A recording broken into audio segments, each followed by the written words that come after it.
Olá, meu querido, tudo bem? Tudo na paz? Graças ao nosso eterno Criador. Bom dia, né? Boa tarde, boa noite. Bem-vindo ao canal do nosso irmão Alberto Lírio. Eu faço questão de pedir para você deixar o seu like aí, se você gostar do conteúdo. Se inscreve aí no nosso canal, tá, querido? Se inscreve aí, nos ajude. Deixe o seu comentário e também compartilhe o nosso trabalho, tá bom? Olha só. Uma coisa muito importante que eu quero deixar para você, eu quero deixar aqui mais um desafio, querido. E esse desafio é uma coisa muito importante. Sabe o que é? Que nesse estudo que eu vou trazer hoje, eu vou basear aqui em Romanos capítulo 14, aonde fala sobre o tribunal de Cristo. Você já ouviu falar, não é? O tribunal de Cristo. Esse vídeo aqui é mais um esclarecimento, mas na verdade eu vou continuar desafiando os teólogos de carteirinha, né? Os professores aí de EBDs, que eu fui durante 30 anos, 35 anos, professor também de EBD, né? E eu sempre tive meu pé atrás com aquilo que eu mesmo passava para os alunos de classe. É uma coisa interessante e eu acredito que eu despertei, eu acordei muito tarde, né? Mas graças a Deus, de tudo que eu ensinei errado, todo dia eu peço perdão. Por quê? Porque eu ensinava errado porque eu era vítima. Eu ensinava errado porque aprendia errado. Até que um dia me despertou no meu coração o desejo, a vontade de crescer. Queridos, olha o que diz em Romanos capítulo 14. Olha o que diz aqui, que coisa importante. Capítulo 14, ele vai falar sobre a tolerância para com os fracos na fé. Mas Paulo, a partir do versículo 4, ele diz assim, do capítulo 14 de Romanos: Quem és tu que julga o servo alheio? Para seu próprio Senhor ele está em pé ou cai, e estará firme, pois poderoso é Deus para o firmar. Um faz diferença entre dia e noite, mas outro julga iguais todos os dias. Cada um esteja inteiramente seguro em sua própria mente. Aquele que faz caso do dia, para o Senhor o faz. E quem come, para o Senhor come, pois dá graças a Deus, e o que não come, para o Senhor não come, e dá graças a Deus também. Observe a partir do versículo 7. Do capítulo 14, verso 1 até o 7, ele está falando de coisas material inerente a essa vida, como comer, beber, natureza, dia, noite. Mas observe o que Paulo vai fazer a partir do versículo 7. Pois nenhum de nós, ele diz, vive para si, e nenhum morre para si. Agora, Paulo já sai do campo material, do campo físico, e já parte para o campo espiritual da coisa. Do versículo 1 até o 6, ele trata de coisas que é relacionado a comer, beber, não é? A partir do 7 muda, não muda o cenário, mas ele muda o conteúdo da coisa. Se vivemos, para o Senhor vivemos. Se morremos, para o Senhor morremos.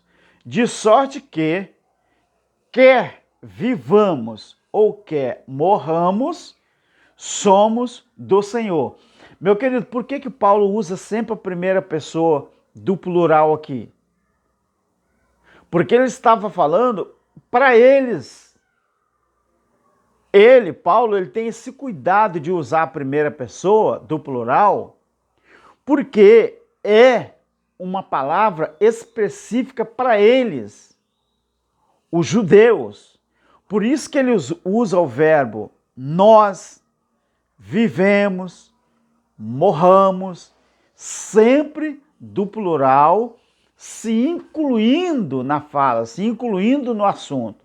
Então, Paulo está dizendo aqui que tanto faz morrer ou viver, todos são do Senhor. Vem cá, mas os religiosos não dizem que quando a pessoa morre sem Cristo, a pessoa vai para o inferno existencial, físico, literal? Paulo está dizendo aqui, se vivemos para o Senhor, vivemos. Se morremos, para o Senhor, morremos. De sorte que, quer vivamos ou quer morramos, somos do Senhor. Ah, entendi. Então tem tudo a ver com Hebreus capítulo 12, versículo 9. Que Deus não é pai da nossa carne. Deus, ele é pai dos espíritos. Mas, como os religiosos ainda não conseguiram decifrar uma coisa da outra, o que eu quero dizer? Que quando a pessoa morre, a sua existência física, o seu corpo físico, ele volta para a terra. Mas o seu corpo espiritual, que é o espírito, ele volta para Deus. Então, Paulo está dizendo, ou que a pessoa esteja viva ou que esteja morto, tanto faz. Tanto viver como morrer, ele é do Senhor. O versículo 9 do capítulo 14 de Romanos. Por quê? Para isto foi que Cristo morreu e tornou a viver, para ser Senhor dos mortos e dos vivos. Mas isso aqui não vai contra aquilo que a religião sempre ensinou durante séculos e séculos? Principalmente a religião pentecostal? Eles dizem que quando uma pessoa morre sem Cristo, a pessoa vai para o inferno. E quando a pessoa morre com Cristo, a pessoa vai para o céu. Mas Paulo falou em algum lugar da Bíblia, das suas 14 cartas, epístolas, em algum lugar Paulo falou que quando a pessoa morre sem Cristo vai para o inferno? Não. Paulo não usou esse termo, esse verbo. Meu querido, o sistema religioso, ele é tão nocivo que a gente, quando estuda a língua portuguesa, na questão dos verbos, as concordâncias verbais, as flexões verbais, o que nos ensina a língua portuguesa quando fala sobre o pretérito perfeito? Os estudos ensinam que o pretérito imperfeito do indicativo se refere a um fato ocorrido no passado, mas que não foi completamente terminado. E isso, pretérito imperfeito. Expressando assim, então, uma ideia de continuação ou continuidade e de duração no tempo. Mas isso que eu estou falando é usado muito em lendas, em fábulas, e confere aí um caráter mais polido, a pedidos e de informações. Agora, nós conhecemos também, na gramática vernácula, né, gramática da língua portuguesa, nós temos o pretérito perfeito, que é um tempo verbal do modo indicativo, que é um verbo conjugado no pretérito perfeito do indicativo, indica que A ação verbal, ela aconteceu num determinado momento do passado, tendo seu início e o seu fim no passado. Por exemplo, eu posso dar um exemplo aqui, trocadilho de palavra. Por exemplo, eu posso dar um exemplo. Para você aqui, do que é um pretérito perfeito. Se eu falar assim, ontem eu visitei os meus parentes lá na roça. Eu estou falando isso aqui agora, hoje, mas o fato ocorreu ontem. Foi ontem que eu visitei os meus parentes, mas eu estou pronunciando o verbo agora, hoje. Então, quando a gente percebe o pretérito perfeito simples, a gente aprende o quê? Que isso expressa um fato ocorrido no momento anterior ao atual, né? E que foi totalmente terminado. Então, quando a gente estuda as lições de ontem, é um fato que ocorreu ontem, mas eu estou estudando hoje. Agora, Paulo, o versículo 9, quando ele diz, pois para isto Cristo morreu. Olha o verbo, morreu. Cristo tinha morrido, mas Paulo estava usando o pretérito perfeito. Ele estava relatando aos crentes de Roma que, pois para isto Cristo morreu. Para quê? E tornou a viver, para ser Senhor, tanto dos vivos como dos mortos. Então Paulo diz, no verso 10 do capítulo 14 de Romanos, mas tu, por que julgas teu irmão? Pois todos havemos, olha o verbo, sempre na primeira pessoa, pois todos havemos de comparecer perante o tribunal de Cristo. Paulo compareceu perante o tribunal de Cristo? Compareceu? Não. Por quê? Porque ele morreu antes. Antes de quê, irmão Alberto? Antes do juízo.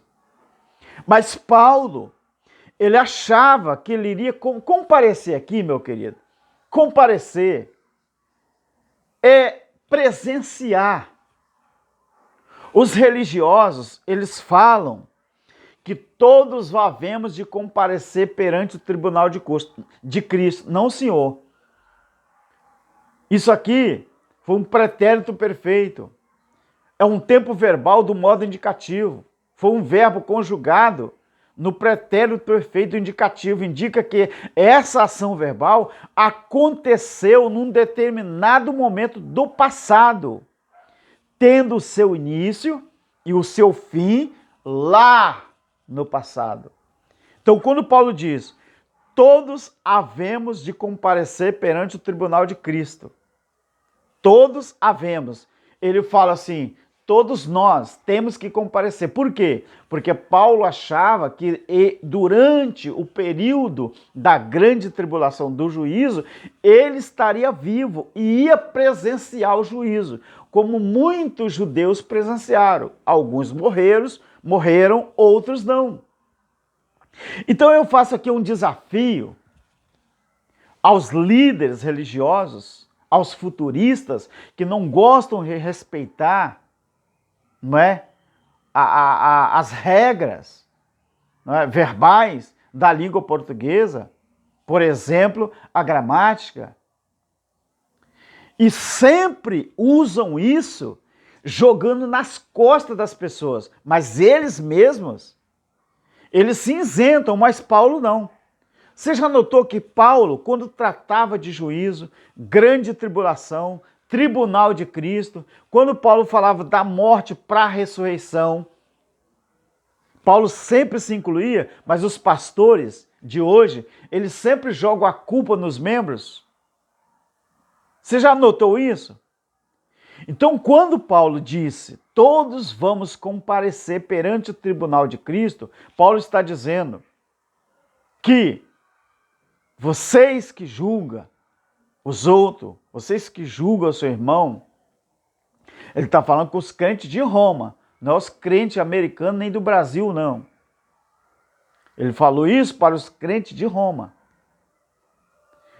Todos, ele se inclui, havemos, esse verbo é transitivo, né, possessivo do plural, todos havemos de comparecer perante o tribunal de Cristo. O tribunal de Cristo, meu querido, era o juízo.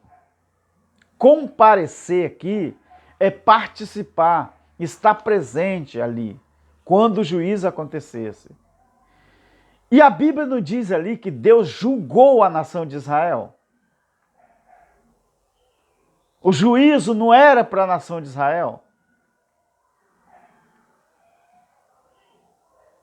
Então as pessoas têm que aprender. Eu faço um desafio aqui, que nesse tribunal que eles pregam que ainda vai acontecer, então está faltando gente aqui.